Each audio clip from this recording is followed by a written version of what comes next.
Hi, and thanks for watching the DIY Daddy channel. My name is Don.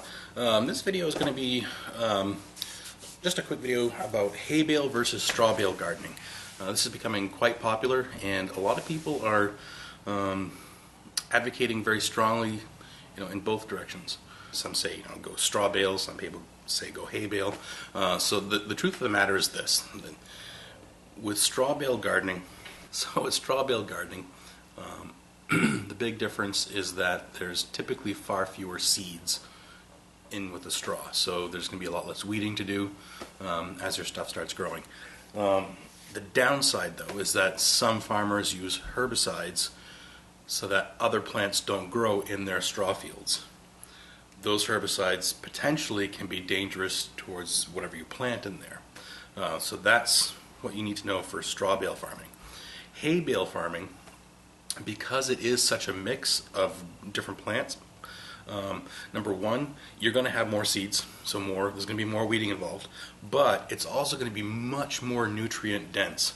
So your plants are going to do better if you, continue to weed them and keep up on them. So my personal preference is the hay bale farming as opposed to straw bale farming. Hay is also a lot cheaper. It's typically at least a third or less of the price of straw, and it's typically much more readily available. I mean, here in Maine, it's so much easier to find a bale of hay than it is to find a bale of straw. So that's another benefit.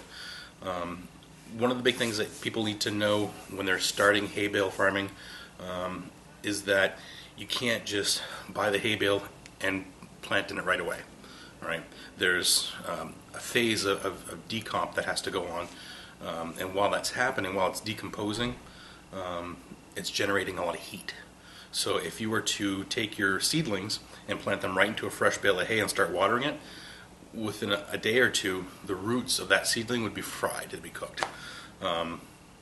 So it's very important that what you do is you keep the bale wet for a couple of weeks before you start planting anything in seed or seedling. And you want to make sure that you check the temperature in it. Food thermometers, you can get them at the dollar store. They're very cheap. And once the temperature inside the bale is the same as the temperature outside, you're good to go. So what I like to do, and it's this is going to be the first full year for me doing this, and it's worked well so far. Buy your hay bales in the fall, and set your garden up for spring.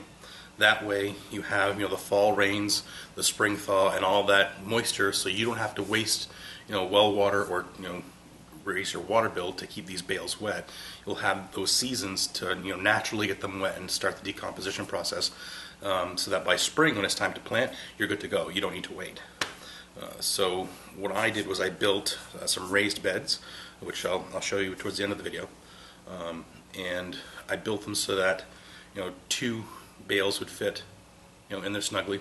You want to make sure that when you place the bales or when you're planting the bales, you plant with the cut end of the bale up.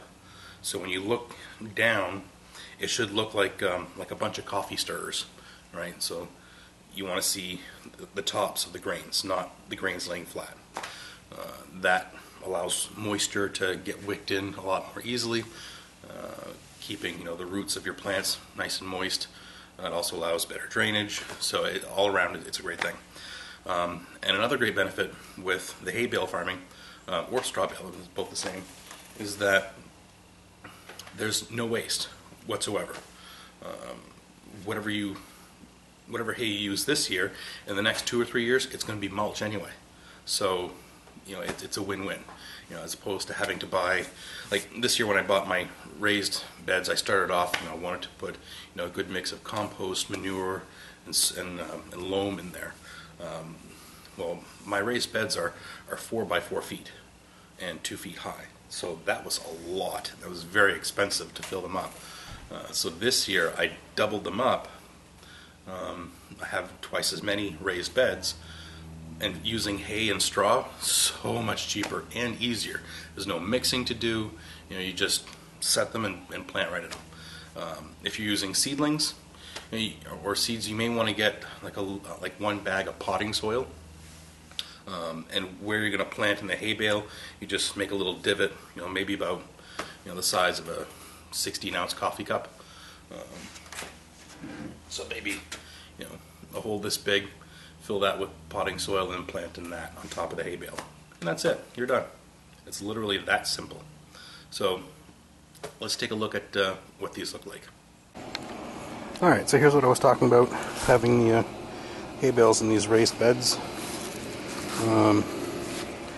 Making sure that the stems are pointed upwards. That's going to help make sure the water gets down evenly. And it makes it a lot easier to plant in. You can just stick your trowel in, make a little hole, put a little bit of topsoil in there, and then plant your seedling.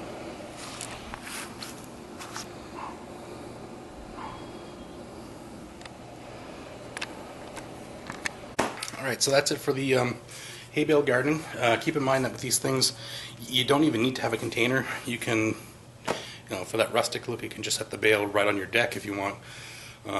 Just be aware that it could possibly stain your deck, especially the longer it's left there. So, again, the method that I just showed you, I'm setting them out now in the fall. It's the middle of September right now. That way I don't have to water them. I don't have to do anything.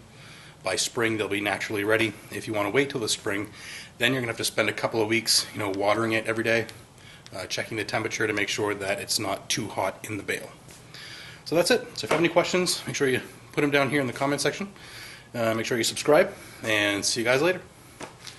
Alright, so one last quick thing on the hay bales that I forgot to mention, and while I'm sitting here editing the video, is that it's really important that you put down a layer of cardboard underneath it. That's going to help prevent weeds from growing up through. So remember that.